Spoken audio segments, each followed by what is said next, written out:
Hi, welcome back to the Dylan Rounds case. Welcome if you're currently here in the live premiere. Today we have a very focused Dylan Rounds discussion. Today we have the return of the Dylan Rounds forum.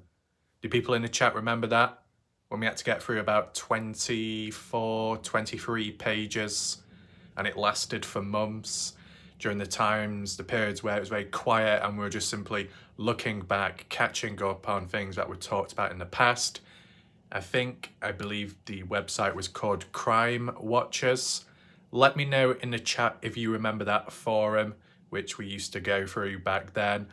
It was quite helpful.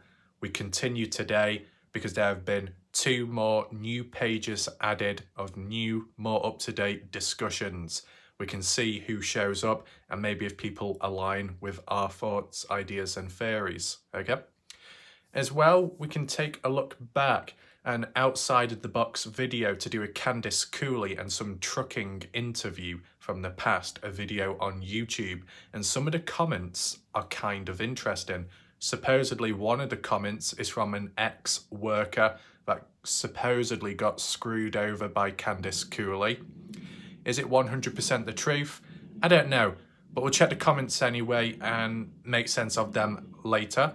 So make sure to stick around for this focused video on Dylan Rounds specifically. We can also talk about some key thing as well later on of this time. And as well, we can check the comments out of the previous video. So regarding the previous video, you could say, what previous video? There's been so many back-to-back. That is true. My stamina has reached new levels and even I am surprised by it in a way. But the focus on Dylan Rounds for most part of it has remained and the videos have been pretty important in recent time. So it's always key to spread awareness on them and the case more so itself, okay? So to allow people to join on into this video, for people to catch on up, we'll look back at the comments of the previous one and just see if there's any questions that need answering, any key comments. There is more to get through this time, but there must be a reason for it. And there's only one way to find out, and that's to look back at them. So, one more thing I need to acknowledge. Of course, if you haven't checked the previous videos, the links will be down below in the pinned comment section. Make sure to catch up on videos you may have not watched yet. To watch them all, you get a better understanding of the Dylan Rounds case, the ideas in play, and how things could come about, okay? So, let's check the comments and start from there. So I'll just change it to the newest. We've got a couple to get through. Seems like multiple comments by the same person as well. We'll see what that's all about. First one being Linda Cushing. Okay. Linda saying, I'm here for the updates, but I couldn't care less about all the other nonsense. Fair enough. Any additional comments? Linda saying, Warlike Wrath, people's nonsense can consume people's if they're not careful. Right, okay. Consume others. So you're talking about the wave of people coming on in here that could be considered by some as disruptive, might drag other people down with them. Is that what you feel, Linda? As you know, as always, we've already experienced this before in the past, and before, and before, and before. But burst don't always last. Okay, it's controlled. When there needs to be focus on Dylan Rounds, there most definitely will be focus on Dylan Rounds. More so the breaking news videos, right? Or the deep theory discussion ones. As for more loose-ended videos and discussions there and just mixed bag of stuff, I guess conversation, the flow can, go off alternative pathways. Did we see a level of disruption last night? I mean, to be fair, probably. I mean, at least from my focus, I'm focused on Dylan Rounds because I was still doing the odd polls. But as well, I was just loosening myself because it gets kind of heavy doing Dylan Rounds day in, day out. So no harm in a bit of lightness in between. We can balance it back out today, I guess. Unfortunately, the tripod seems to be a bit messed up. You probably would have noticed that last night when I was doing the video. But who else do we have? We've got Whisper Bunny Reloaded. Welcome, Whisper Bunny, new viewer to the channel, saying, I'm here for the nips and the whips, but I couldn't care less about all the other nonsense.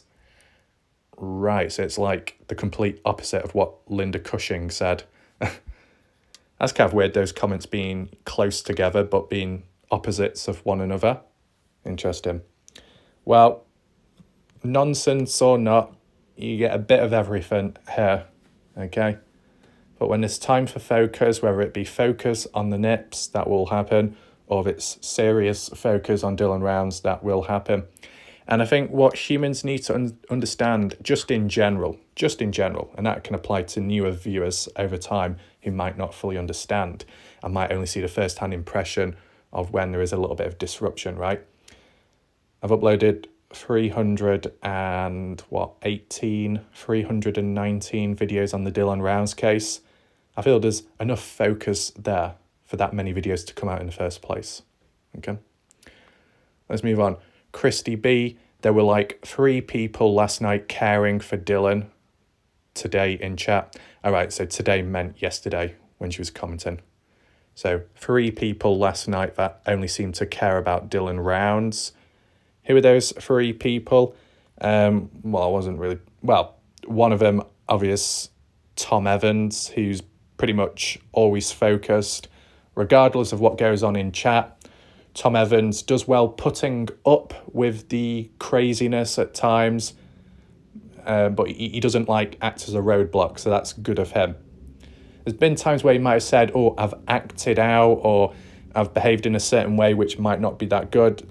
I wouldn't say Tom Evans has acted out personally. I've not really noticed it myself, okay?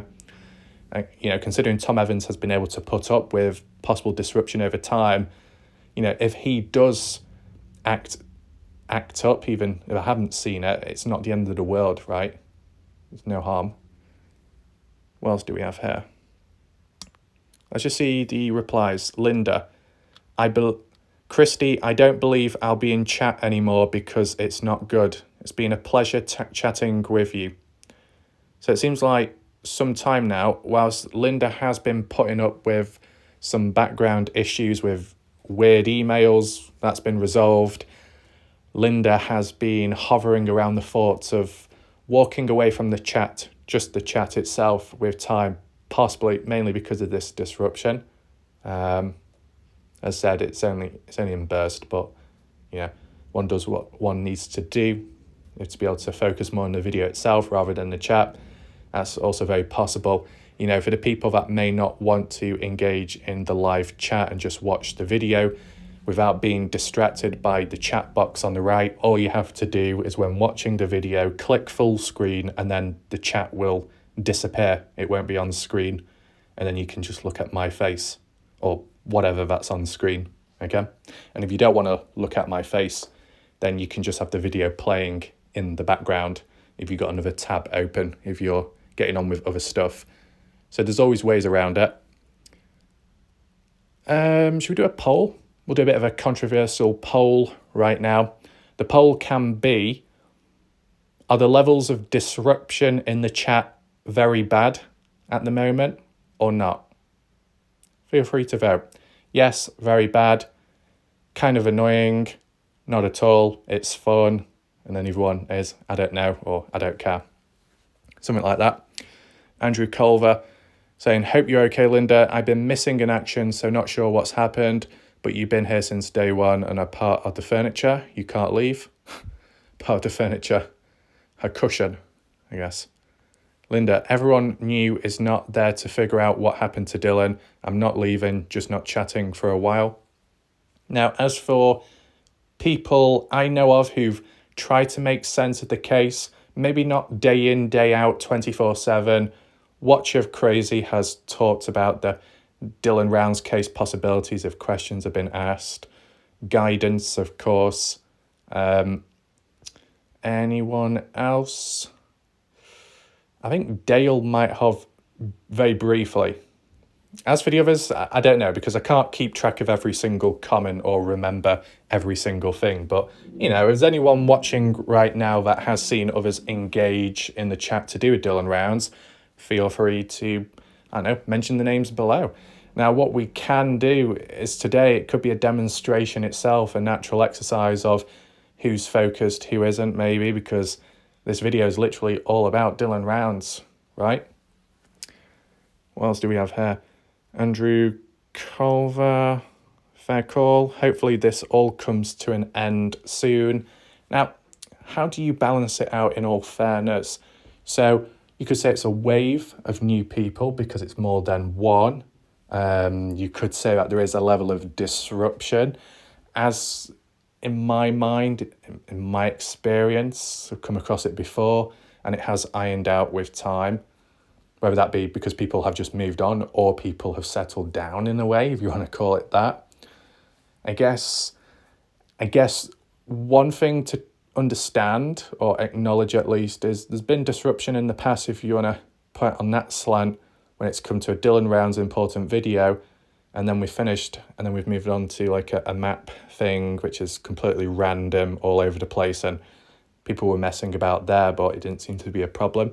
But then again, it's probably because at the start it was about Dylan and it was focused, and then later on in the video, when it wasn't about Dylan, that's when the chat got a bit loose, right? I mean, I'm not going to complain too much, okay? And there's different reasons for it. One of the partial reasons to why is because back in the past, when doing the Dylan Rounds case, just being honest, the likes of Maria Moshano or Wes Stump or Stoney or Ashley or, someone else, they weren't really talking about Dylan Rounds either back then. They were doing their own thing, laughing about, joking, messing about, which, they can do what they want. If they're comfortable, if they're having an okay time, that's good to know. But in terms of maintaining direct focus, concentration and questioning, maybe those people weren't to that same extent as, some others, okay? So because I've seen it full circle, right? I've seen levels of lack of focus back then, but people are having a good time, and I've seen it once again now. So I'm not going to be completely calling out people here and then not mention anything about what happened in the past, right? I'm going to maintain the balance. If I'm going to acknowledge disruption right now, people who are present, I'm also going to acknowledge people back then, just so it's balanced. It might make me look like a bad person, but it's all about balance, right? So I think it is under control. And even though it doesn't correlate, this point, what I mentioned, may not correlate. A level or a form of acknowledgement that people do kind of acknowledge the Dylan Rounds case, you might not quite understand it straight away, but when people have been very, very good to either give a super chat or gifted membership to different people, whether they wanted it or not, they were gifted it. Some of the super chats and messages and some elsewhere, like PayPal, the comments were, thank you for covering the case. Thank you for keeping it alive. Or, wow, it's still ongoing. Let's keep the focus. Let's keep the awareness up. Well done. So whilst maybe some of those people that might be messing about, when they have sent a super chat with a message attached to it, they were acknowledging Dylan Rounds' case, and just that it's continuing on, right? So that's like another little example of support / acknowledging awareness on the case, right? Hopefully that makes sense. But as for Linda Cushing, she needs to do what she needs to do. She needs to be in a position where she can still focus in on the Dylan Rounds case without all the other annoyances to her, because Linda Cushing shouldn't have to be in a position where she has to walk away. And of course, Linda can think for herself and do what she thinks that needs to be done. Okay? Do we have anything else to look at here? We got our radar imagery. If anyone notices SP or anyone else posting drone footage to a monetized channel without the proper certifications, please let me know. Anyone who posts drone footage to the web in furtherance of a business or for monetization without a Part 107 certificate within the US needs to be reported to the FAA. If you do not know if someone has the proper certifications, but you see aerial footage being posted to a monetized channel, just drop me a message and I will happily to have said channel investigated. Thanks. Right, okay. So I guess this is to do with the discussion what we had with Salty Pancakes last night, where it looked like he was able to raise the money from the GoFundMe of the $10,000 target to be able to afford a drone and I guess licensing or something, training, certification, all of that from what we've heard of in the past.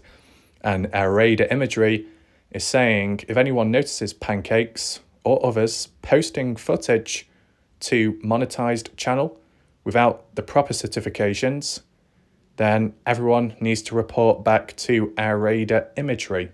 That's what's being said here. Right. It says without a Part 107 certificate, needs to be reported to FAA. I don't know what that is, to be honest, but yeah. I mean, to be honest, if Pancakes, was doing his GoFundMe, $10,000 to be able to afford the drone, which ended up costing like $1,800, and then the rest of the cost expenses going towards training, and one of the things was certifications. So I guess that's what Pancakes, I don't know if Pancakes already has it or if he's working towards it, and then I guess maybe he can progress onwards, right? Miss Canada, he will have to do another GoFundMe to get certified. Arada saying, it certainly isn't cheap. More importantly, it requires a fair amount of dedication and study time. The test is very complex and quite difficult for anyone with even an average IQ or higher. 2/3 of the material within the written exam is straight from the same test that is issued to manned aircraft pilots. Okay. So this air radar seems to be kind of knowledgeable on all this. I can't really comment or analyse much because I don't really know. Christy B, Rafi is not the drone police. Drone police. What does Air Raider say? Oh, he's just a murder investigator. Gotcha. That's fine, Christy B. If you witness anyone violating federal rules and regulations, you don't have to say anything. That's your choice. Thank you very much. Now, the thing is, Air Raider imagery, I'm not a murder investigator. It stretches much wider than that. I've covered other missing people cases, mysteries, M-Cave, Kenny Veach. I've done dark ambient whistling, dark ambient singing in abandoned buildings. I've done urban exploration of abandoned places on my channel. I've done ASMR videos. I've done Viking war horns, one of which was used in a small-scale Indian film out there. I've done nature videos, in which one of the nature videos was used in a studio in Japan, some kind of theatre group. Okay, I've done game reviews, I've done prediction videos, I've done analysis of the human race, I've done unboxings, I've done pure gameplay, I've done short videos, I've done exercise, weightlifting related videos, I've done slow motion videos, I've done hyperlapse, I've done a bit of odd stock footage type videos, I've done cinematic videos, I've done the odd horror video, all kinds of stuff on my channel. Massive hybrid, okay? Most people will know me for either Kenny Veach or the Dylan Rounds case, but if people look back on my channel and check the playlist out, it stretches much wider than that, okay? So hopefully that backstory helps. Deb D, oh, I'm so convinced how much Don Hatley is involved. He is so involved, and actually so many others too. So many others. So Deb D, feel free to share additional comments down below or in the chat if you're watching right now about so many others. Who do you think else is responsible besides Brenner, besides Don Hatley? Who else have you got on your radar? Let me know. Right, so we've got We the People. Of course, We the People has some kind of grudge, obsession with me. Let's just read the comments out. Everyone in the chat maintain focus for this because We the People is talking right now. What did they say? Geez, man, it's well known, easy to find info on the owner of land invited Brenner to be the caretaker. He also gave permission to Dylan to use grain shed to park under. The gate was put up to keep damn wild-like horse in the lot. It's a bit dodgy wording that by you, We the People. You need to restructure your sentences. Now, what you've mentioned there is kind of like what I've touched upon in past videos, right?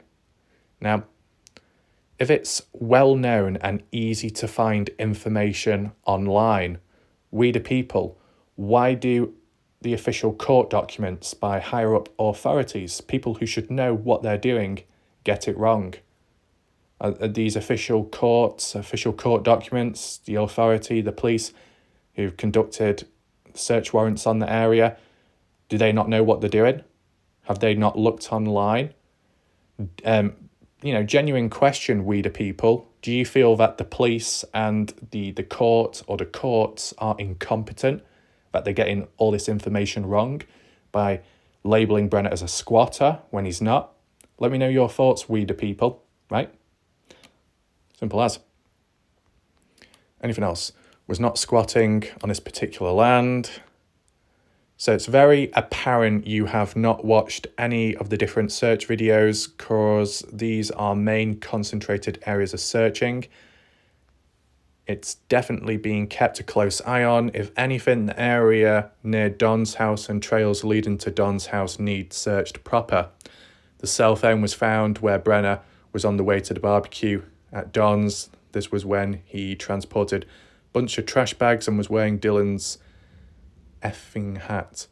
Yes, RT and Lance spent months covering every square foot of under railroads and all washed, etc.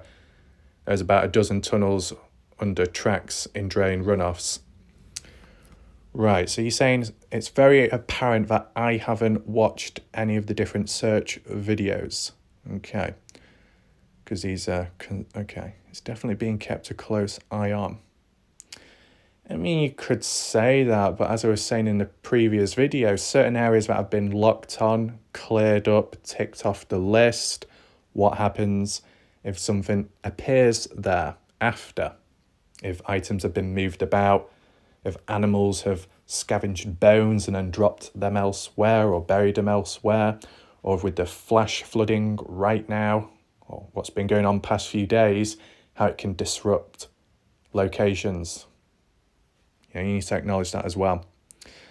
Was there anything else there to acknowledge? So you're saying that if anything, the area near Don's house and trails leading to Don's house need searched proper.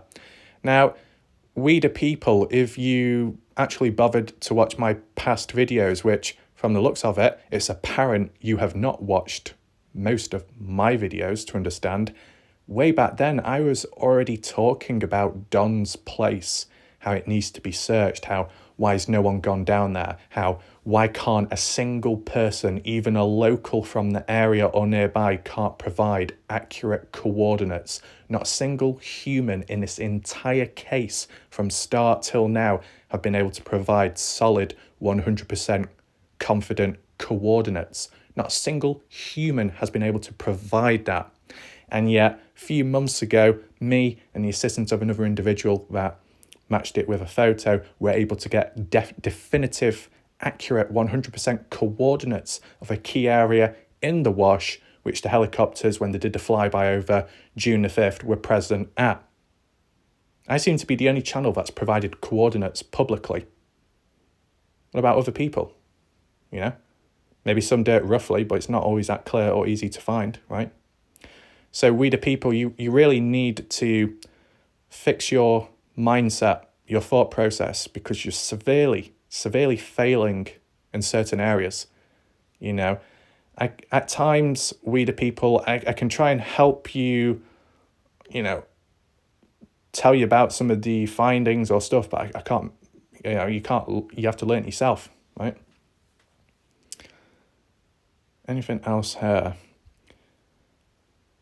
Cell phone was found where Brenner was on the way to the barbecue at Don's. You mean at Lucin Pond? Come on, we the people. Use the correct keyword terminology. Lucin Pond. You're not even mentioned that. Come on, get a grip. You're saying that this was when he transported a bunch of trash bags and was wearing Dylan's effing hat. Right, okay, so you're talking about Brenner going to Don's for the barbecue on the 28th of May, 2022. You're talking about the trash bags. Are you referring to the trash bags from the spring cleaning? Because if you are, spring cleaning happened June the 2nd, 2022, which was, a few days later.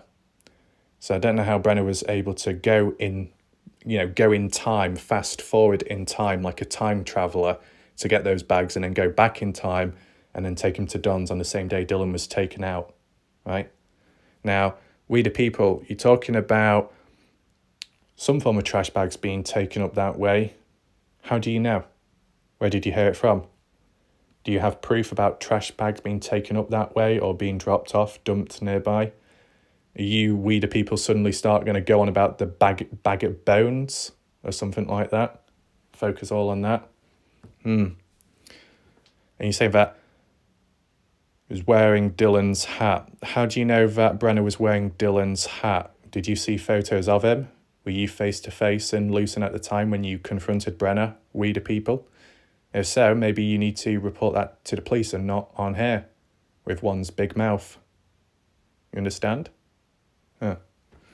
Now, maybe we the people is assuming that Brenner was wearing Dylan's hat all because of that loose hat found in recent time. And to be honest, we the people, you don't really call it a hat. It's a cap, a baseball cap, John Deere branded one. Get it right. You've not even mentioned the brand, the name of the cap here. Come on, we the people. You're lacking. You have a go at me and yet look at yourself. That self-reflection in performance is abysmal, abhorrent. It's not good. I'm disappointed. I'm somewhat disappointed. Okay. Anything else here? Yes, RT and Lance spent months covering every square foot of under railroads and all washed, etc. The thing is, it's okay. It's okay from start up to like a month or two ago. If people were out there constantly searching near the railroad tracks, like near the tunnel area, as we mentioned yesterday, or the wash areas, yeah, you can do it for almost a year straight. And, it doesn't mean much when it comes to, let's say, now. What's different now compared to back then through that almost whole year of searching in those areas and not finding anything? Why could you suddenly find something now? Why is that a possibility? Because things have possibly been shifted or disturbed, right? Mainly back then, and from what people have said, okay, because I did do polls and I did ask over and over again, there really hasn't been much flooding in between until just recent, right? So if there's only been flooding just recent, then more now, things may have been disturbed. And if things have been disturbed, things may have been uncovered, removed, moved elsewhere. So there's areas that have been checked off the list and have been searched dozens of times, might need rechecking because there's been possible disturbance due to the water flow and flash flooding. Do you understand, we the people? It seems you don't. I think you need to check back my previous videos in the correct order and maybe you might learn a thing or two, okay? No steel grids, okay? We the people, I think Brenner got rid of the body that night with Dylan's truck roughly 22 miles one direction. I believe 44 miles was added to odometer, says trucks Q ECU. Right. Of course, people in the chat, feel free to share your thoughts and opinions to what you think of we the people. Do you agree with what they say? Do you think that they're locked on in the case and they know exactly what they're talking about and doing? And anyone in the chat, make sure to tell me, have you ever come across this person before? Do you know where they originate from? As for like channels, did they come from Jim Terry's channel, Lance Kelly's channel? Let me know in the chat right now, because, you know, the people I come across that can play up and act very whiny and whingy, no one really else seems to go on about it or, you know, acknowledge that they've been on the receiving end as well. So it makes me think it's more of a unique, one-sided experience. But if anyone else has had their encounters with these individuals, as said, list it in the chat or the comment section, just so we get an idea of who these people are, or at least where they originate from. And then if you know where they originate from, might help better understand their actual attitude, okay? What else do we have? We the people's seat was adjusted to Brenner's short legs, odd coloured mud in undercarriage, but rest truck was pressure washed again. Truck was also parked on top of the hose like it was moved after sprayed off. Pistol was missing, returned 2 nights later along with truck keys. Well, once again, we the people, the pistol and truck keys, the key fob, they were supposedly taken away in the first place. They did not, you know, get returned back on the same day, okay? Returned 2 nights later. You say returned 2 nights later, you mean one after another over the course of the nights, okay? So we the people, your language, your wording, your sentence structuring is appalling. It's terrible. For the odd person to come on in right now, like a new viewer or new to the case, and read this, they're going to be confused. Their mind could be discombobulated by your abhorrent, you know, behaviour. You really need to improve your structuring, sentencing, or just use some simple language and sentence starters, okay? It's really poor. It really is poor. It's almost as bad as those news articles which I've read over time, okay? You say the truck was also parked on top of the hose. Well, from what I can remember, that wasn't the case.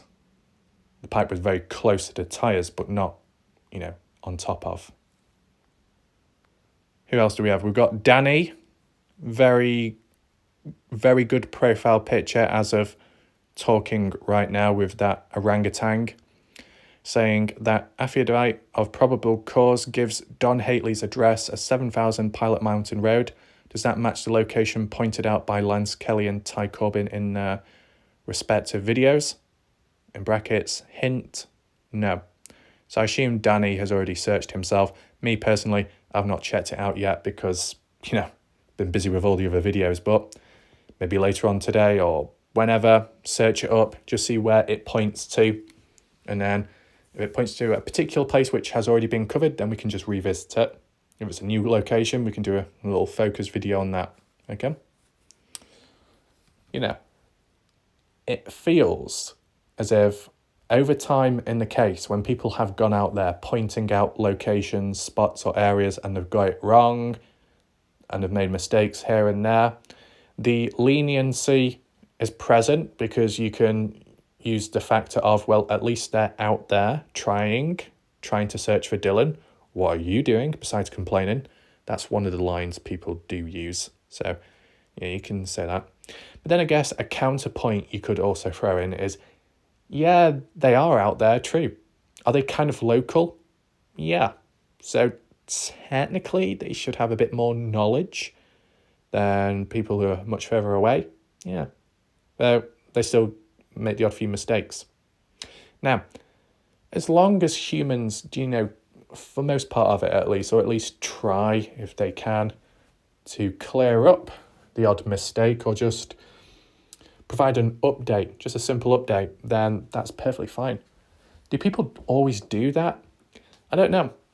I think some mysteries or some findings, bones, bras, whatever else in between, is there a follow-up to them? Not really. Maybe in the early days when the case was more hotter, more people were present, like with Brenner's burnt down trailer in Montello property area.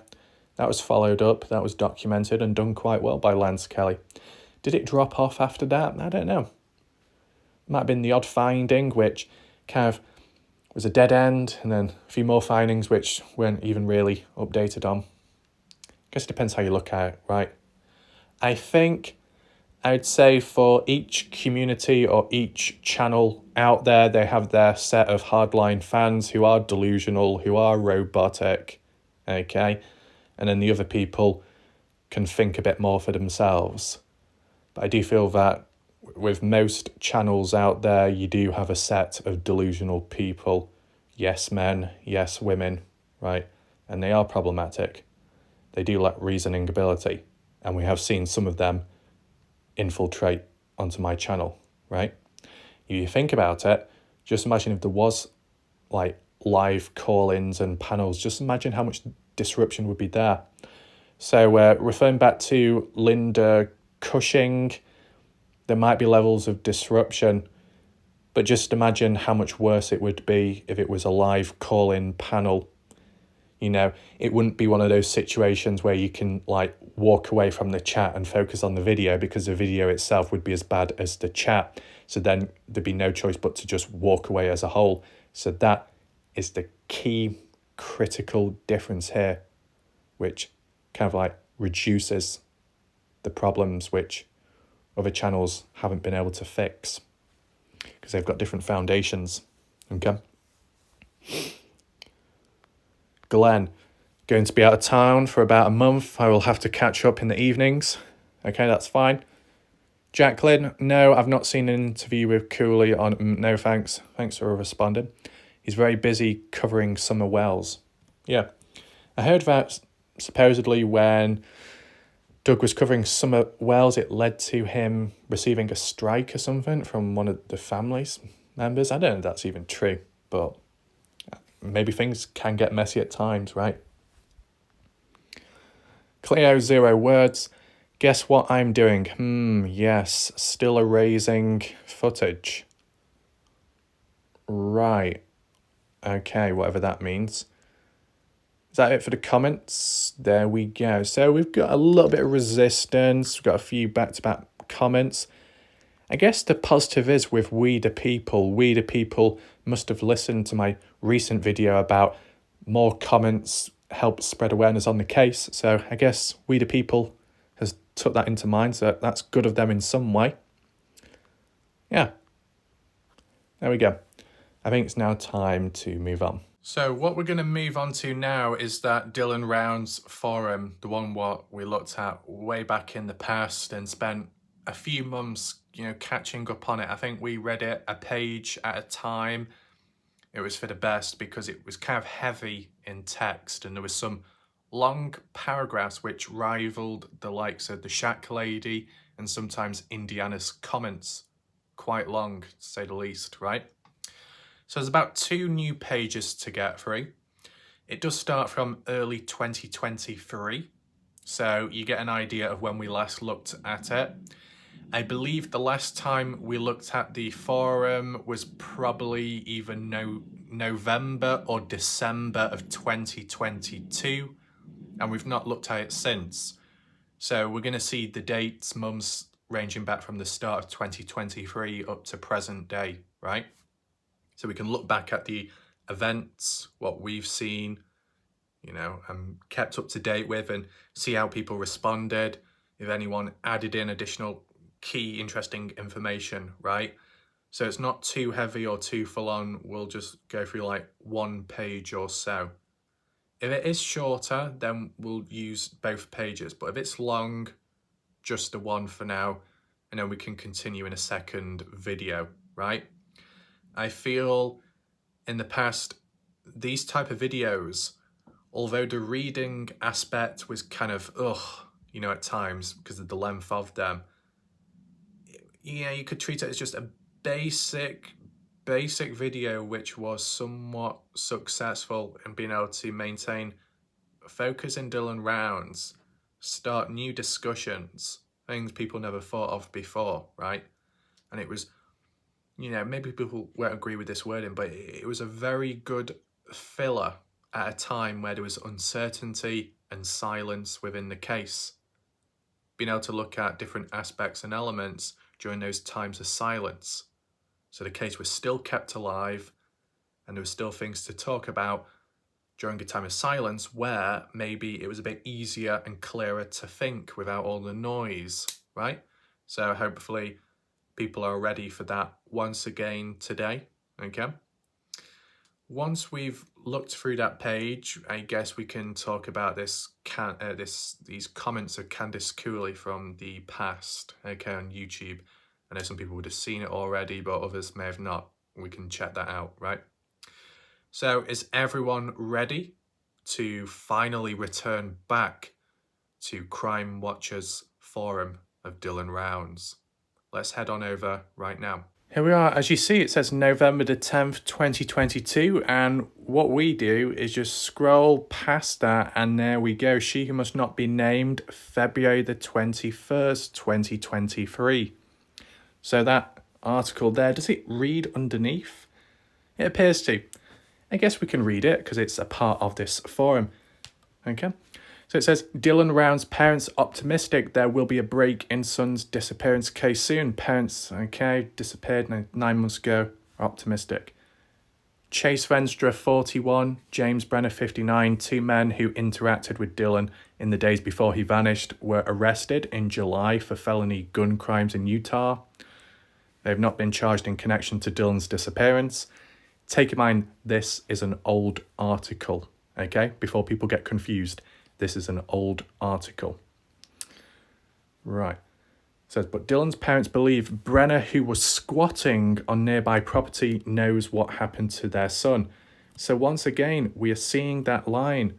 Brenner squatting, even though it seems likely from what people have said that Brenner wasn't squatting, and yet still it just keeps on going, right? With a lot of information, it just cannot be publicly be released. It'll jeopardise the case at that point. Candice Cooley, Dylan's mom, tells us how news things are happening behind the scenes, just not at the speed we want them to. So we have seen this before. Substantial evidence. It still doesn't even seem real. Justin explains. I'll be sitting here some nights and all of a sudden get a little kick in the gut realising what's happened. Round's parents have publicly expressed disagreements about how Box Elder County Sheriff's Office in Utah has handled their son's case. Office working with FBI. We do know there's more evidence. We don't know what it is, but we know that there's more, Cooley says. Okay.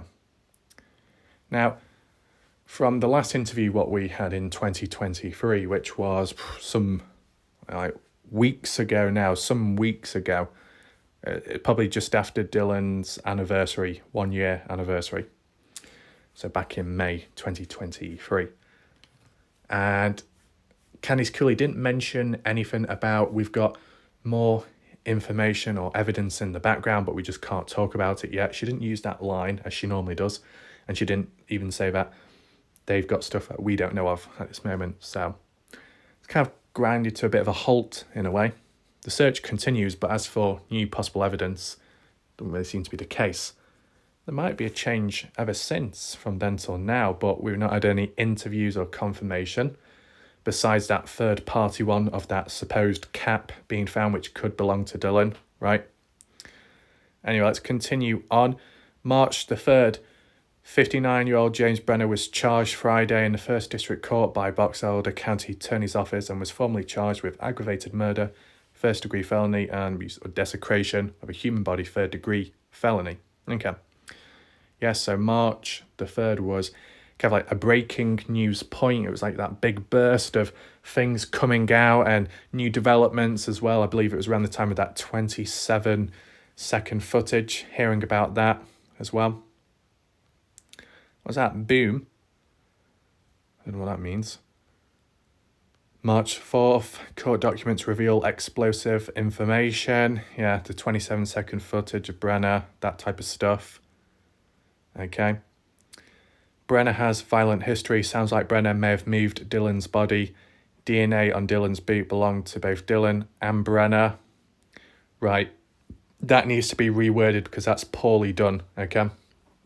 So yeah, Some form of DNA was found on Dylan's boots. The little blood droplet belonging to Dylan, and the handprints belonging to Brenner, who moved the boots. Okay? It says, Dylan's phone was found at the bottom of the pond, Lucin Pond, it should say, due to LE tracking it there. There's some kind of video on Dylan's phone that was recorded at the time of his disappearance. The video showed Brenner cleaning a gun and he had blood on shirt, stains on him. Wow. The shirt Brenner was wearing in the video was found and analysed, and Dylan's DNA was on the shirt. All this is on the probable cause statement. Yeah, so we did read that, and we went through the documents. What's this one? Court documents. Oh, they've been presented here. Well, that's good, isn't it? So maybe for future, if you need like court documents and you can't get a hold of them, they might be posted here. Okay? Just briefly go for it. First District Box Elder. Okay. Charges, charge 1, aggravated murder, first degree felony, location Box Elder County, mandatory appearance. Charge 2, desecration of dead human body, third degree, appearance is required, both occurring on the same day. Current assigned judge, Brandon Maynard, parties plaintiff, state of Utah, defendant name, James A. Brenner, date of birth, law enforcement agency. Okay. My question is, if Candice Cooley was confident and correct that Brenner did cause desecration on the 28th, but then Dylan was moved elsewhere the following day on the 29th, does the charge get adjusted? Does anyone know? Or is it just the date of the offence changes? Like, if you took someone out, if anyone can answer this, that'd be appreciated. If you took someone out on one day and you disposed of them in the same day, right? Same exact date of when those two different charges occurred, right? Then what would happen if you committed another offence, another crime of desecration, by removing the same person who was already buried somewhere on a different day? Does the date just change of the original charge of desecration, or do you get added a second charge of desecration? How does it work there? As for the murder part, that doesn't really change. If you've killed someone, you've killed someone. You can't re-kill them again, right? But as for desecration, you can remove, readjust on a different day, or break up, or burn, that type of stuff. Right.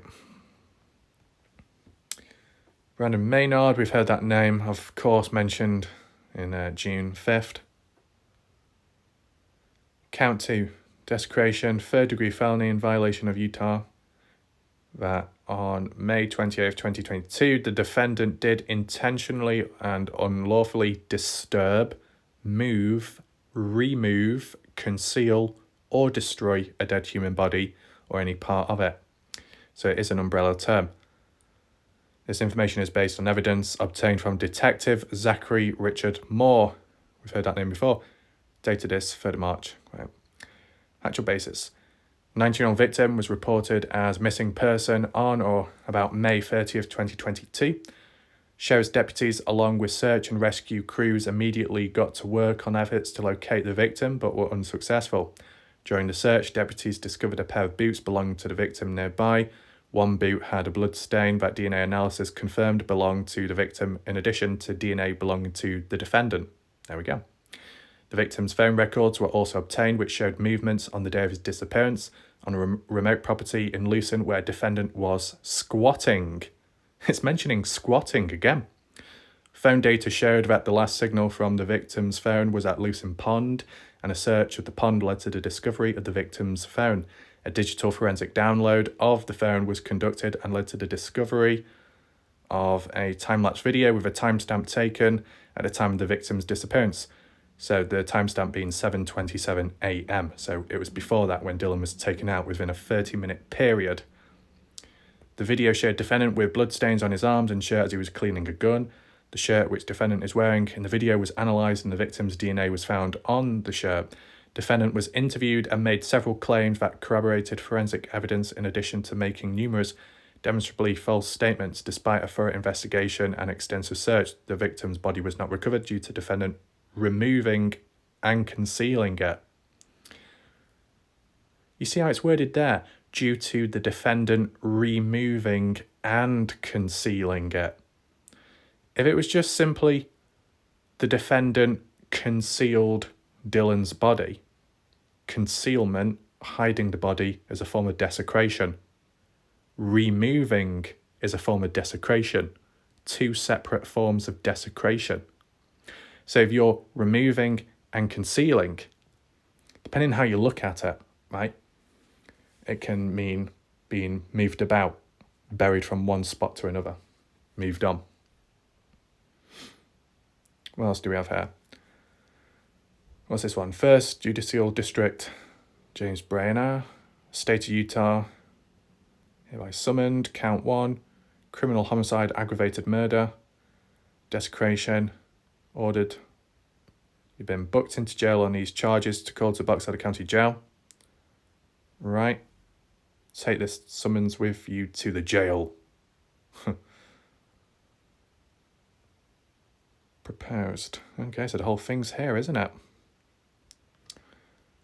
Case number. This case is linked to the following. Charge 1. Yeah, we've seen that before. I don't know if it's copy and pasted, maybe. Anyway. Kimster says, I wonder if we're ever going to get to see that video of Brenner. And why was Dylan's camera taking a video of him? Did Brenner accidentally set it down and the video started playing, whatever it was? It's like Dylan calling from the grave. That's what a couple of people thought at the time. It was like a message from Dylan Rounds. Candice Cooley kind of cleared it up and said that the likely case was Brenner accidentally hit the lock screen, which went into the camera mode and begun video recording. When Candice Cooley tried it with her old iPhones, kind of like what Dylan had, it did the same exact thing. So there's a possibility. March 4th, she must not be named, reminds me of Abby and Libby, whatever happened, his own phone giving evidence used to arrest his killer. Wait, is Abby and Libby... Oh wait, actually now I might be getting confused. Reminds me of Abby and Libby, his own phone giving evidence to arrest his killer. So, when she who must not be named talks about Abby and Libby and to do with some kind of footage left on a camera or phone, is that to do with, I just don't know. I just remembered there was 2 female backpackers in a different country in the jungle area that disappeared, and then supposed bone fragments were found of them or of one of them. A camera was retrieved which actually showed photos taken randomly in the dark at night with timestamps given. It didn't really lead to much, but it was able to retrieve, material like that. I don't know if that's Abby and Libby. This could be completely different, right? March 5th. We fought so hard for charges, Dylan Round's mother reacts. Day after formal murder and desecration of body charges were filed of son's disappearance, Dylan Round's mother is speaking out about the last 9 months. Knowing who our son was, knowing what he would do in our position is what has kept me going forwards. We knew the first day we got there when we saw Dylan's boots what happened. Cooley said, for us, this is a win. We have fought so hard for charges. This is good news. Cooley told KSL TV on Saturday, we don't have a conviction and we don't have Dylan's body, but we won the first battle. Has there been any more wins since? Any more success? Maybe you could say June the 10th when that money was raised, about $11,000 nearly, for those volunteer groups, K9 unit, to help them out maybe. Anyway, Cooley described the evidence as solid. If a jury doesn't convict him, I'll be absolutely shocked, she expressed. Cooley said she's confident that her family and volunteers will find her son's body. When the weather breaks, we can get back out there, and if some sort of deal hasn't been cut and we're still facing trial, we will spend the whole summer out there finding our son and we'll find him. Okay. Well, as we saw and as we heard, that some kind of deal was going to be offered, right? Maybe it wasn't officially put down or really put in place, but some, plea, some kind of offer where Brenner would have opened up and explained where Dylan's location was, but Candice Cooley just turned it down. I don't know if it'll mention it here. March 6th. I would think they could cut a deal with him so they can find Dylan. The video tells it all. Yeah, but they rejected it in the end. Dylan Round's parents' detailed timeline of when they think son was killed, so murder charge is a huge win. March 8th. The video showed the defendant with bloodstains on his arm and shirt as he was cleaning a gun. The shirt which defendant is wearing in the video was analysed and the victim's DNA was found on the shirt. Probable cause statement says. Cooley says the video was recorded inside Brenner's trailer at 7:27 a.m. on Saturday. Correct, May 28th. Around 30 minutes after Dylan spoke with his grandmother on the phone, it was the last time his family heard from him. Correct. After their call, Rounds went to move his grain truck inside a shed near Brenner's trailer before it started to rain. Well, that seems to be the case. We know Dylan was at the gate to enter the shed around 6:57 a.m. She did say about 6:57. If you give it another 5 minutes, he's up at the shed around 7:02, 7:03, Cooley explains. So everything happened within like 32 minutes. So roughly around that, okay? Cooley says her son's phone did not record anything else, and she, along with Justin Rounds, Dylan's dad, have no idea how the device preserved such a crucial piece of video evidence. True. I guess with it being, dumped in the pond, you thought it would have been completely destroyed. How did that phone start recording? It has driven us crazy, Cooley says. I'm pretty sure when Brenner took the phone, he just hit the wrong button or had the wrong swipe and no clue. Then it started. Round's parents say the video shows the cold-heartedness of the alleged crime and has made them more determined to see that justice is served on behalf of their son. When I heard about the video of him washing the blood off his hands and the gun, it hit me hard. I was so angry, and I wasn't supposed to tell anybody about it. It was just hard, Justin Rounds says. You know what the interesting thing is? Whilst yes, we can acknowledge Justin Rounds losing it here and there recently and in the past when it comes to calling out Don Hatley, but at such a critical time when very important evidence was found and the family were told about it, this 27-second clip of Brenner and the blood and Justin here, as well as what we heard back then, word for word, that it angered him, it made him see red. And yet on that occasion, he didn't reveal the information online. He didn't call out Don Hatley at that moment. He didn't do anything, really.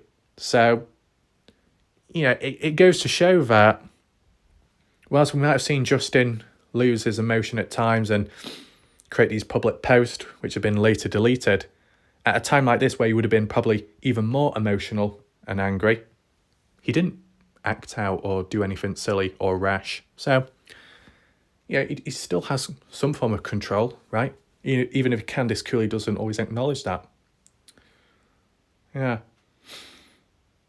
Justin Rounds recalls visiting the area where Dylan disappeared last May for the first time and speaking with Brenner. Looking back, he feels the conversation may shed some light on why the man may have killed his son.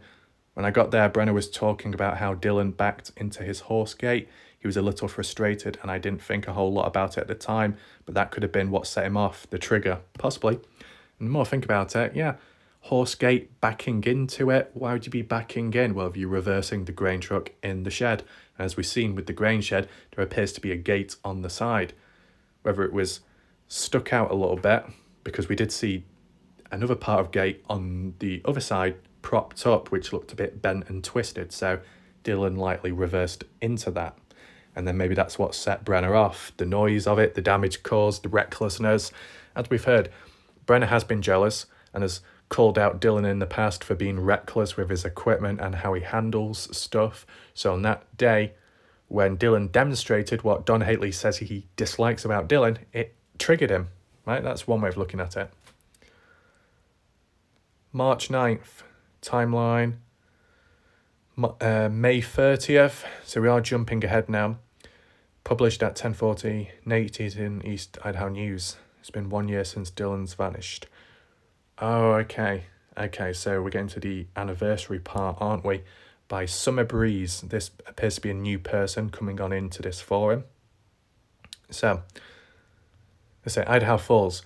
Whilst many enjoy camping, boating, visiting cemeteries and spending time outdoors this Memorial Day weekend, Candice Cooley and Justin Rounds marked a horrible anniversary, the disappearance of their son. You know the start of that where it says, whilst many people enjoy camping, boating and enjoy visiting cemeteries? I didn't think people enjoyed visiting cemeteries to that extent. Okay. Anyway, Dylan Rounds vanished May 28th, 2022, in Lucin, Utah. Since then, one Christmas, one Thanksgiving, one summer, and Dylan's 20th birthday in August have passed with Cooley and Rounds wondering what happened to their boy. Every day has been a first. This whole year has been a first, Cooley says. For months, there were no answers. Then in March, 59-year-old James Brenner was charged with 1 count of aggravated murder and 1 count of desecration. Snip. Brenner was squatting. Once again, it's saying squatting. Near Dylan. Well, it wasn't really near Dylan. It was a 5-mile difference. He has a violent criminal history, according to court documents, court records, and video captured on Dylan's phone. The morning he disappeared showed Brenner with bloodstains as he cleaned a gun, charging documents say. Brenner's next court appearance is scheduled for June 5th in Box Elder County, Utah, and Dylan's parents are frustrated the legal system is taking so long. We feel like he's sitting in jail laughing because you get charged on March 3rd, and here we are almost 3 months later, and he still hasn't even been arraigned, Cooley explains. Yeah, things have been dragged out. To do with the attorneys, the first one quitting on him, the second one eventually quitting on him, and then 2 more being appointed, back, forth. Just keeps delaying, dragging stuff out, right? So you can understand it. She who must not be named. Oh, also take in mind that the next court hearing, or whatever you want to call it, court case with Brenner will be occurring on July the 31st, okay? So this post here, June the 1st. So we are skipping a little bit. Family reflects on 1-year anniversary. Okay. Right. It's been officially 1 year since it's happened. Since then, man has been charged. Yeah, Brenner. Rounds moved to Lucin last year to pursue his dream of being a farmer. He didn't literally move down to Lucin to live there. He went down there because he bought land with 50-50 with his grandfather, right? But he didn't live down there. Tuesday marked 1 year when his mother Candice Cooley called law enforcement to report him missing. It was just that gut feeling that you knew, she said. The last time Rounds contacted his family was May 28, 2022. Since then, Cooley has never given up the search for his son in the desolate lands of western Utah. You've got to have an answer. When you have an answer, you can start to process. Until you have an answer, you can't process it, says Cooley. For Rounds' family, there's no justice or peace of mind until Rounds is finally found.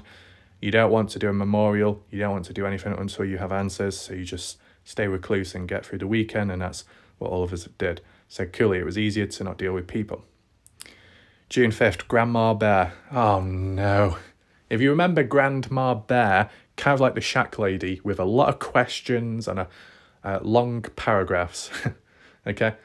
But we'll read it anyway. So, saying, got to give it to Nate that he covered this. I don't see anyone that did.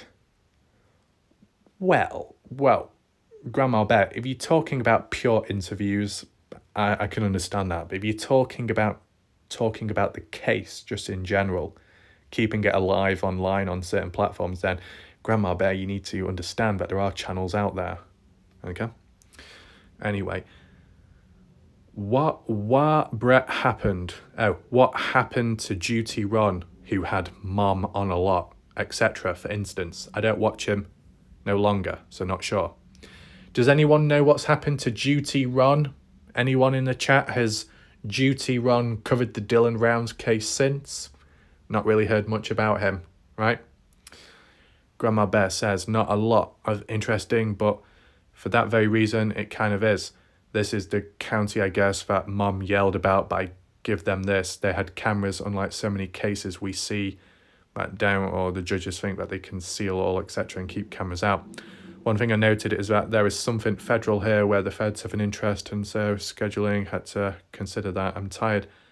I'm not fresh on it, but did we know that? Brenner appeared shackled, obviously. Okay, so this is to do with in response to that footage, what we've seen recently from East Idaho News of the court hearing June 5th, okay? Brenner appeared shackled, obviously, in Prison Orange, another more normal or used to be thing than like the Corey Richards thing, not sure I have the name right, where first thing she has her attorney ask is to attend in street clothes, and even if found guilty to attend a sentencing in street clothes. What? And why at that point?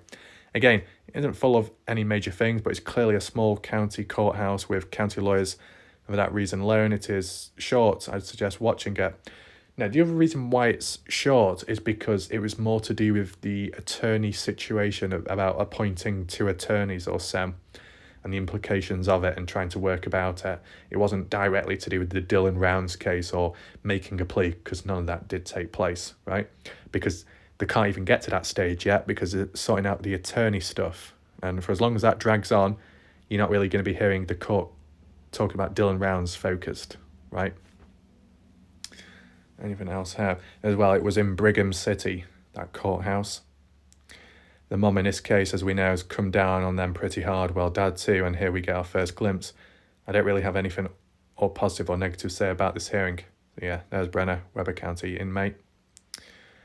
I see I did more than a few typos, forgive me. I think they affect nothing in clear what word I meant. Tired was to work a shift starting at 10 tomorrow, but someone needed me to switch today to being there at 7. Long days and hours. So I'm not going to go back and edit my errors. So there. I don't know why, but I still keep thinking that Grandma Bear is the shack lady. Because the shack lady sometimes has a bit of dodgy spelling as well. And the shack lady does like switch and change rapidly from one discussion to another. Does anyone else think Grandma Bear is secretly the shack lady? I don't know. Because I know the shack lady has said because of her working hours at times or the way things shift about, it makes her feeling tired at times, falling asleep, and, you know, sometimes when she did her live streams back then, getting very tired. Yeah, interesting. Lol, I do hope they find Dylan one day. Brennan needs to fess up. Okay. So yeah, there you go. You see another page, 25, or I think we can leave that till the next day or two because we don't want to get too heavy or full. After looking back at those events, which we have followed fairly closely, it doesn't seem as alien to me. Does it to you? In the past, when catching back up on the very early stuff when I wasn't around to learn and listen, it took a bit more time to process, but this time it was a lot quicker and on the spot. So really have done the full circle there, which is really good. Though, to you, anything you heard or read out there on that page, the articles or the comments made by people, if anything stood out to you, any contradictions, any misinformation, any anomalies, make sure to list them down below, right? You never know, I might have missed out on one thing. If you've noticed it, make sure to acknowledge it down below in the comments, okay? And besides the comments, if you wish, feel free to like the video to help spread awareness of the case and just the discussions of this video, because it might help at some point, sometime, bring in the right people with the right knowledge. It happened within the Kenny Veach case. It could well happen once again in Dylan Rounds, regardless of the timing, okay? So I think I might actually talk about the key situation very briefly, okay? If we need to get deeper down the line, we can, but, you know, a bit of a backstory, but still not quite enough, but maybe it's because it's not that necessary. And then we can get into the bit about Candice Cooley. So, where did it come from, first of all? Well, as for YouTube, first time I heard about the key. What key are we talking about? We're not talking about the key fob, you know, the one back then which was taken and then supposedly returned back. No, we're talking about a different key, a spare key to the gate approaching the Grainshed property, okay? So, at least to my knowledge in the past, I was just under the assumption that the gate was simply locked. Brenna had the key. Brenna may have not been anticipating Dylan coming that early on that day, so the gate was locked. Dylan got there, couldn't get in, so decided to flatten the gate down in some way because it was flimsy and drive on over it. That's how it's been assumed for most part of it. Candice Cooley basically said the same thing, consistent, right? But just recent, like 2 days ago or so, Quintessential Organics said, you know, what's your thoughts about the key being found, the spare key near to the gate or so? And I was like, what? Never heard of that before. Okay. Said, where did you hear it from? Where did it come from? And Quintessential, at least from at the time, I didn't see a response or a clear reply. Though on Salty Pancake's Facebook page, that's where I first came across something to do with a key and the gate. Didn't take much notice of it, right? But I saw that before Quintessential left his comment on my video. So maybe Quintessential did watch Salty Pancake's video on Rumble, heard about it and then passed it on here. Maybe.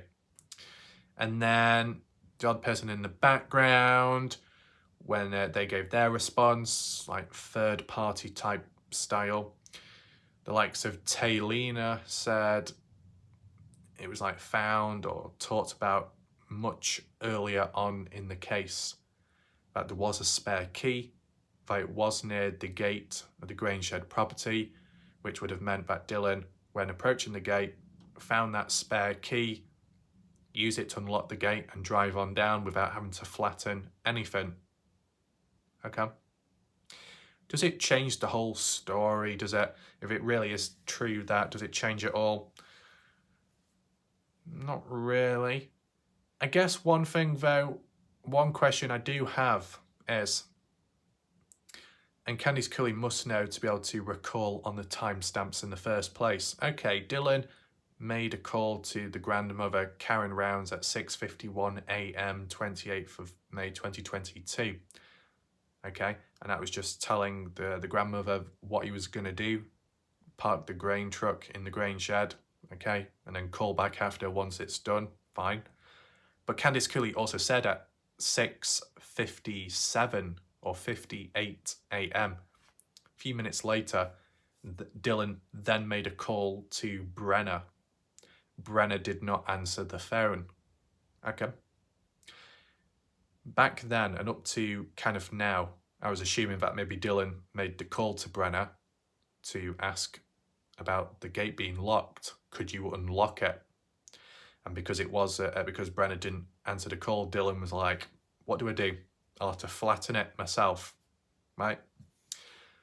But if now we know, or if it's always been known, let's say, from what Taylina has said, that a spare key was near the gate and Dylan used that to get in, then why did Dylan have to make a call to Brenna if Dylan knew where the key was? You get what I'm saying? There wouldn't be a need to contact Brenna if the gate is locked if you have a key, or if you know where the spare key is at, right? The only other way of looking around it could be is that Dylan got there and thought, oh, it's locked, and then decided to make a call to Brenna and say, do you have a spare key, or do you know where that spare key is at? And then Brenna could have said, well, it's just there by the side.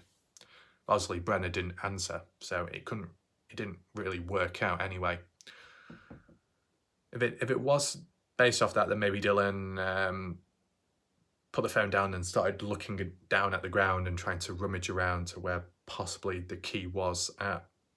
I mean, my question is, this key to the Grangeshed property, the gate, you say the key was nearby.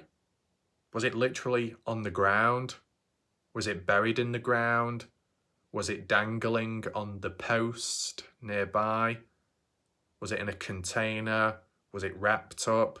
The reason why I say that is if you leave a pair of keys out in the open with weathering, it can wear down, it could become a bit rusty, it could break down, and it could become unusable possibly with some of the locks on the gates out there. Exposed to the environment, it can be kind of rough and wearing upon it. So my question is, where exactly were the keys found near to the gate? Were they concealed, buried, suspended, or literally flat out on the floor? That's what I would say. Okay. If Dylan was already aware that there was a spare key there, he's probably experienced it in the past as well, right? So it'd be second nature to him this time round, but still doesn't explain why did Dylan make a call to Brenna. If Dylan could get on through, successfully. What was the point in calling Brenner? Was it just to let him know that he was coming on down, maybe? Or was there another reason? Makes you think, okay? Just let me know your thoughts in the chat too, what you think about all this. And why did Salty Pancakes only talk about the key being found just recent? Or like just recently making a video about it, if it has been talked about or already solved, discovered in the past. And as well, if Taylina knows about that, has Taylina ever reached out to Candice Cooley about it? Because not that long ago, when Candice Cooley has been doing her interviews, she still referred back to Dylan flattening the gate down and driving on over it, and didn't mention anything about spare keys. Sure, you can say Candice Cooley is wrong here and there and in that situation, but if she doesn't know about the keys, then wouldn't it make sense to tell her about it, right? Or did people tell her and Candice Cooley forgot about it or brushed it off and ignored? I don't know, but if anyone has tried, just leave comments down below, right? No harm, just to see where we're at, and share your thoughts, opinions and reactions to what you think about that stuff, okay? So continuing the theme with Candice Cooley, let's move on to that older YouTube video to do with Candice, the trucking stuff. There's the odd interesting comment. You see, this is the thing, and it's like a little backstory, okay? Sometimes when you get these events, whether it be the victim, or like the victim's family, if there is material to look at, even if it isn't relevant to the case, but there's a backstory behind these people, it's always worth taking a look at, right? Guess we've already done it in some way with what Justin has said when responding to Candice Cooley. So I guess we just do the same again. Once again, all of this is public, publicly viewable, public comments, simple as that. Let's head on over now to the YouTube video, the comments. So here we are in the comment section of this video. Obviously you can't see the video, I don't want to play it because of copyright, but you know, if you went on YouTube yourself and you typed in Candice Cooley trucking, it'll come up with a thing that happened like 6 to 8 years ago, okay? So it's not to do with the Dylan Rounds case, but some of the comments kind of are, or acknowledge it in some way, right? You will get this at times with material out there. It could be old. Look at Montello, right? You look at those Montello parades from like 2014, 2015, and some of the comments are like, do any of you know Dylan Rounds? Have any of you heard of him? You know, people will do that at times. So let's look at the comments here. Do the newest so it's more relevant. We start from the very bottom, okay? So Johan saying, very good trucking, also very practical interior. Okay, so that's talking about Candice Cooley's truck. Candice, I'm 55 years old. Truck down. Oh, okay, this is a bit weird. So Johan says, Candice Cooley, I am 55 years old, Dutch truck driver, and will you marry me so I could drive that truck because I love it? I know now, maybe you too. Okay. A person called TNG64 asking Candice Cooley, will you marry me? These comments were 6 years ago. So do these people know that Candice Cooley had a divorce with Justin Rounds at the time? Well, further back then. It's kind of odd this, isn't it, those comments? Will you marry me? A bit random. Great designer. I would love to drive for you. You really put your foot in these trucks. They're beautiful. 7 viewer, be careful hauling livestock. Big Texas, blah, blah, blah, blah. Looks awesome. These are from 6 years ago, so it's obviously before Dylan went missing. Everyone claims they build their own stuff. Trucker pilot, she's rocking it with a straight pipe. That's the way to roll. Nice rig. Hard work pays off. Damn fine cow truck. And now she's going to haul cattle. BS. That's for show only. There's a bit of resistance. 11 months ago by Nadia Kuzan. Who would have thought what was going to happen? So I assume what Nadia is referring to is Dylan's disappearance. Teta, isn't that Dylan Round's mom? Live with Nick. Yep. Slup, yes. So we've got a familiar face here, live with Nick. Finally came across one of his comments elsewhere. And this was 11 months ago. Fair bit of time, right? What other comments do we have? Valley to the Bay, her own trucks, but owes 2.6 million. What, she owes people $2.6 million? What's this? Golden Mare, 10 months ago. Seems she is down to one truck. Pull her CDL violations interesting. Norse Code, that individual who's got an issue with me, saying, stop spreading that con man fake PI's lies. She does not owe 2.6 million. She never did. You need to reread all the court documents. Here's a breakdown of those lawsuits. Okay, so it appears that Norse Code is defending Candice Cooley here. That's 10 months ago, though. I don't know if opinions have changed ever since. You know, people do go back and forth. What else do we have? James Blonde, 077, 11 months ago, saying, oh, wow. So that's what you were doing instead of raising Dylan Rounds.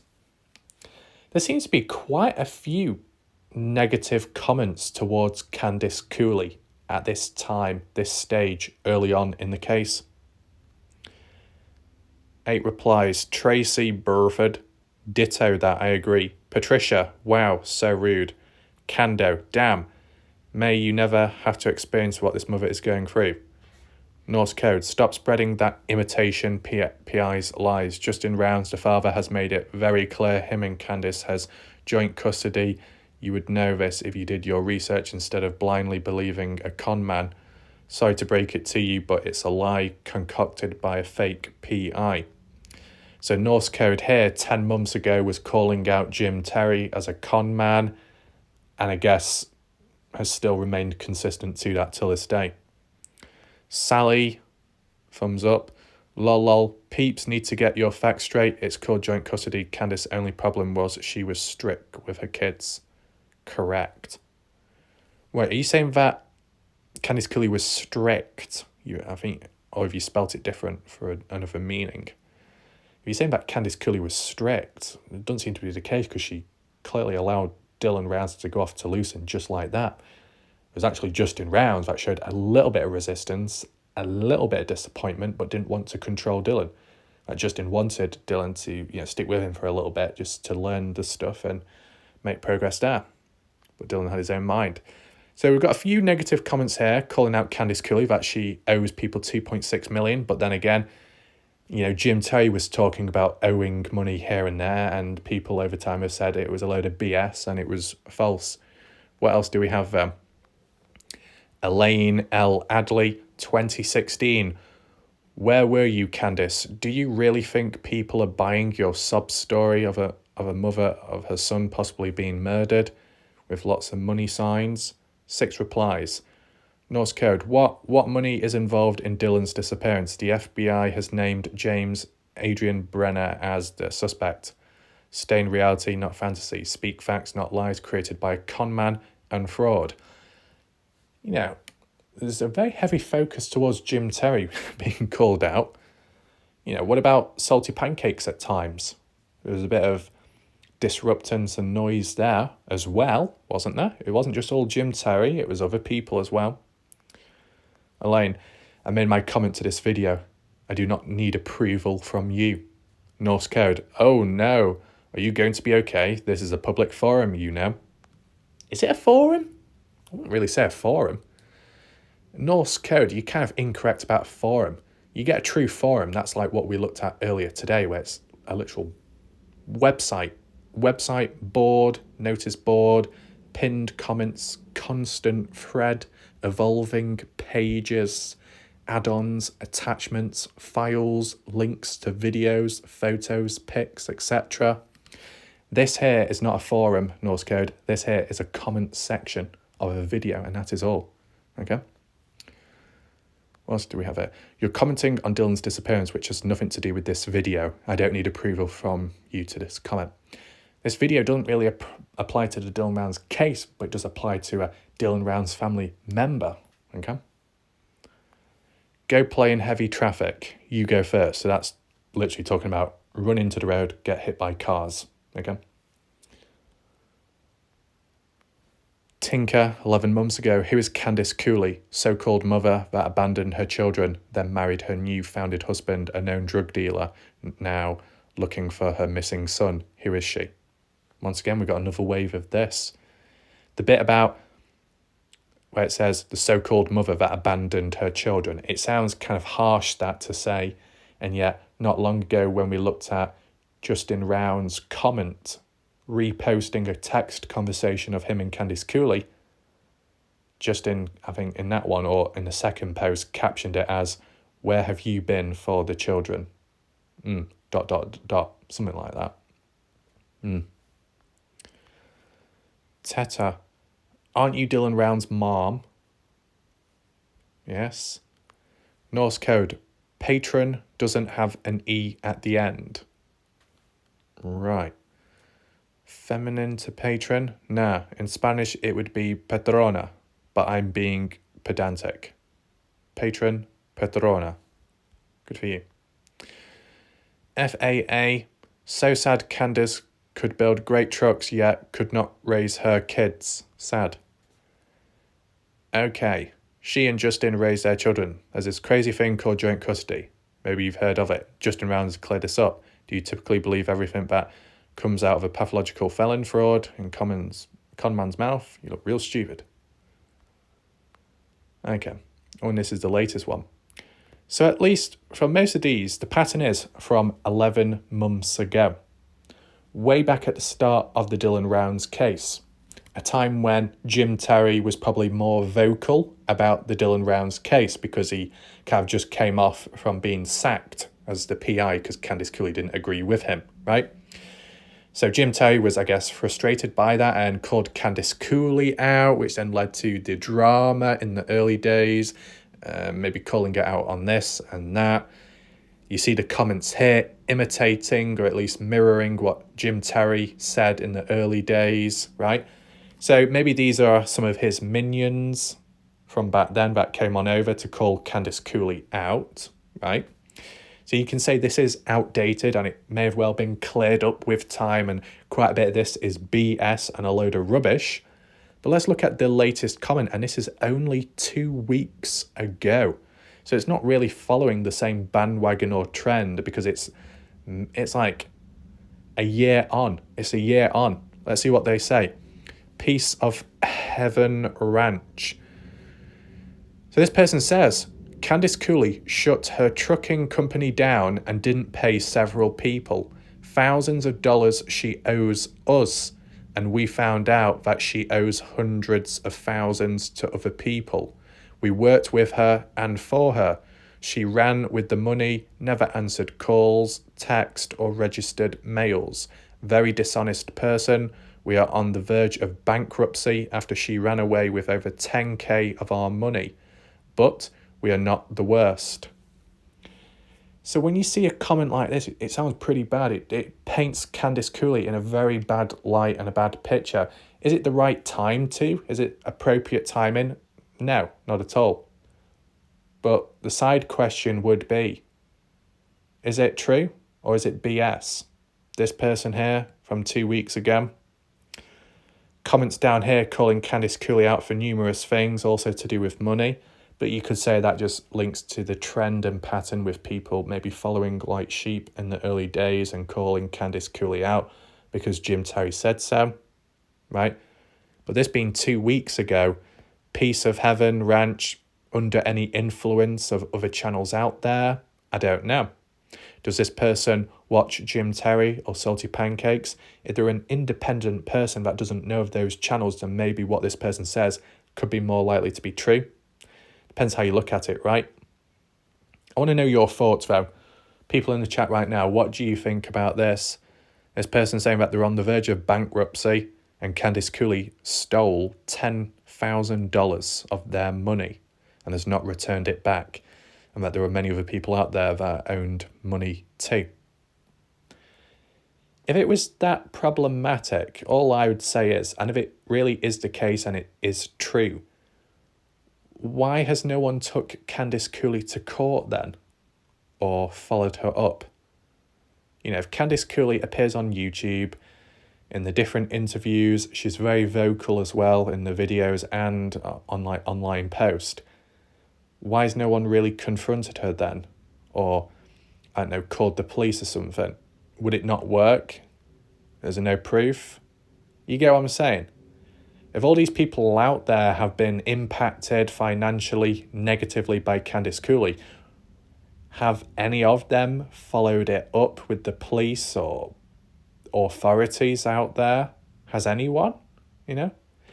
Like how you got families out there that have been negatively impacted by, supposedly by Jim Terry in the past, you know, when trying to, when being the private investigator and helping other families of missing people out there and getting paid but not doing the job or getting it done right, and then those families, those victims have been kind of screwed over, and more have come out with time and tried taking down Jim Terry in some way. There's been attempts made there, right, as a direct response.